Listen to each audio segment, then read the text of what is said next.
আল্লামা দেলোয়ার হোসেন সাইদি রহমতুল্লাহ আলাইহি, আপনি তাকে পছন্দ করেন বা না করেন, কিন্তু 2 বার তিনি এমপি ছিলেন না? 10 বছর এমপি ছিলেন, 10 বছর। এবং তার এলাকায় গেলেও দেখবেন প্রচুর হিন্দু, প্রচুর, একজন দুজন না, অভাব নাই, সে হিন্দুদের ভোটও তিনি পেয়েছেন।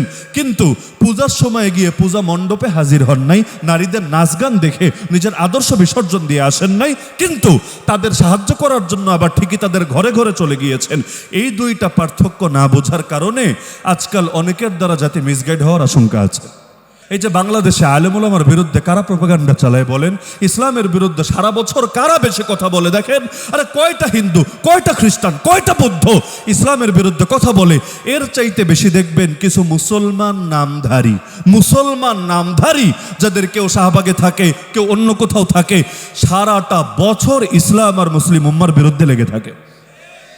অন্য ধর্মের লোক তো আরো ভয় থাকে যে ইসলাম নিয়ে কিছু বললে যদি ঝামেলা হয়ে যায়, এই জন্য 2-1 বললেও পাবলিকের আন্দোলনটা অনেক গরম হয়ে যায়। কিন্তু নিজের নাম লাগিয়ে, একই জাতির নাম লাগিয়ে কিছু বললে খণ্ডন করাও তো জটিল হয়ে যায়। এজন্য ভণ্ডদের বিরুদ্ধে কথা বলা কিন্তু আলেমদের জন্য বেশ ঝামেলা হয়। কেন? পাবলিক বলে আপনিও হুজুর, সেও হুজুর, আপনি হুজুর হয়ে আর এক হুজুরের গীবত করেন কেন? কে বলে না? আরে বলে না। অথচ সে হুজুর নামের কলঙ্ক, শিরিক ছড়াচ্ছে, বেদাত ছড়াচ্ছে, তাও প্রতিবাদ করতে গেলে পাবলিক বলে, পীর হয়ে পীরের বিরুদ্ধে বলে, হুজুর হয়ে হুজুরের বিরুদ্ধে বলে। কে বুঝাবে তারে রে ভাই যে ডাক্তারের বিরুদ্ধে ডাক্তারেরই বলা লাগে? কারণ কোনটা হাতুড়ে ডাক্তার এটা সাধারণ লোকে বুঝবে কিভাবে? ইঞ্জিনিয়ারের বিরুদ্ধে ইঞ্জিনিয়ারের বলা লাগে, কারণ বিল্ডিং এর ডিজাইন ঠিক হচ্ছে কিনা এটা আমি আপনি বুঝবো কিভাবে? একইভাবে কোনটা লেবাসধারী আর কোনটা আসল হুজুর এটাও আলেমদেরই চিহ্নিত করা লাগে। তারা যদি মুখ না খোলে পাবলিক তো প্রতিটা পদে পদে ধোকা খাবে। কিছু মানুষ সত্য বলে ফেলে, মাশাআল্লাহ। কয়েকদিন আগে দেখেছেন ওই লালনের এক ভক্ত একদম অফিসারদের সামনে, যেখানে আর্মি অফিসার, পুলিশ অফিসার, বড় বড় প্রশাসনিক কর্মকর্তা ছিল, সবার সামনেই বলে ফেলেছে, এই যে আপনারা বসে বসে আলোচনা করছেন বন্ধ করে দিবেন, আপনারা ওরসের মধ্যে কোনো দিবেন না, লালনের স্মরণে সেখানে কোনো সিদ্ধি পাতা সেবন করতে দিবেন না। আরে বাস্তবেই যদি গাঁজা বন্ধ করেন 30 জন লোকও আসবে না। কি এটাকে আমার কথা নাকি? বাস্তবে স্বীকার করেছে, তাকে আমি সামনে পেলে ধন্যবাদ দিতাম, কারণ সত্য কথার দাম আছে, আসল কথাটাই বলে ফেলেছে। অথচ সে না বলে যদি একজন হুজুর বলতো, ভাই লালনের কাছে গেলে, লালনের আদর্শ লালন করলে তোমার নাম যাই হোক তুমি বেঈমান হয়ে যাওয়ার সমূহ আশঙ্কা আছে। কারণ লালনের আলাদা ধর্মই আছে, যেটারে বলে মানব ধর্ম। আর আমার নবীর ধর্মের নাম ইসলাম ধর্ম। ইসলাম ধর্ম আলাদা, মানব ধর্ম আলাদা। মানব ধর্মে মানবতাই বড় কথা, মনুষ্যত্বই বড় কথা, আর ইসলাম ধর্মে কোরআন সুন্নাহই বড় কথা। কোরআন সুন্নাহর সঙ্গে যেটা সাংঘর্ষিক হবে মুসলমান সেটা ডাস্টবিনে ছুঁড়ে ফেলতেও দ্বিধা করবে না। কোন যুক্তি যদি কোরআন সুন্নাহর সঙ্গে সাংঘর্ষিক হয় ওই যুক্তি নেওয়া যাবে? আরে যত সুন্দর যুক্তি মনে হোক, যুক্তি দিয়ে ইসলামকে অস্বীকার করা যাবে? আজকাল দেখেন না, যুক্তি দিয়ে কেউ পর্দা অস্বীকার করে, যুক্তি দিয়ে কেউ ইসলামের যে মিরাসের বিধান আছে, নারী পুরুষের বিধান, নারী হলে এই পরিমাণ পাবে, পুরুষ হলে এই পরিমাণ পাবে, এটা অস্বীকার করে। কেউ এই যুক্তি দিয়ে এই জামানার জন্য কেন ইসলামে বিচার প্রযোজ্য না, হাত কাটা যাবে না চোরের, আর অন্যদের শাস্তি দেওয়া যাবে না, যুক্তি দিয়ে এগুলো বলার চেষ্টা করে। নাউজুবিল্লাহ। এরকম হাজারটা যুক্তিও যদি দেয়, এক বাক্যে আমরা জবাব দিব, যুক্তিতেই যদি মুক্তি থাকতো ইবলিস অবশ্যই মুক্তিপ্রাপ্তই হতো।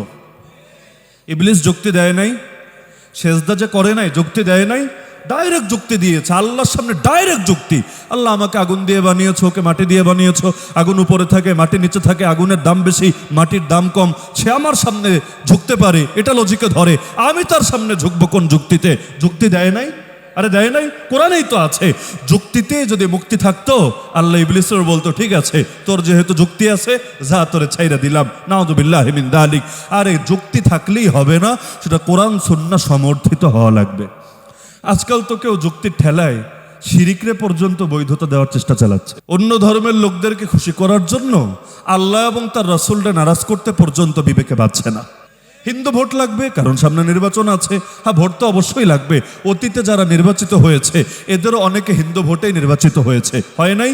কিন্তু তারা নিজেদের আদর্শের উপর অটল থেকেছে, অবিচল থেকেছে। তারা ভোট চেয়েছে, কিন্তু তাই বলে গিয়ে পূজা মণ্ডপে গিয়ে পূজায় অংশগ্রহণ করে নাই, গিয়ে সেখানে নারীদের নৃত্য অবলম্বন করে নাই, গিয়ে সেখানে সেই কাজকে সমর্থন দিয়ে আসে নাই। হ্যাঁ, তারা অসহায় হলে তাদেরকে সাহায্য করেছে, টাকা লাগলে টাকা দিয়েছে, রাস্তা লাগলে রাস্তা করে দিয়েছে, মানব সেবা করেছে, কিন্তু তাদের এই কাজের স্বীকৃতি দেয় নাই। আর আজকাল আল্লাহ মাফ করুক, কেউ তো গিয়ে এমনভাবে কথা বলে, ওই কথা বলার পর ঈমান আছে কিনা এইটা নিয়ে সন্দেহ করার সমূহ কারণ আছে।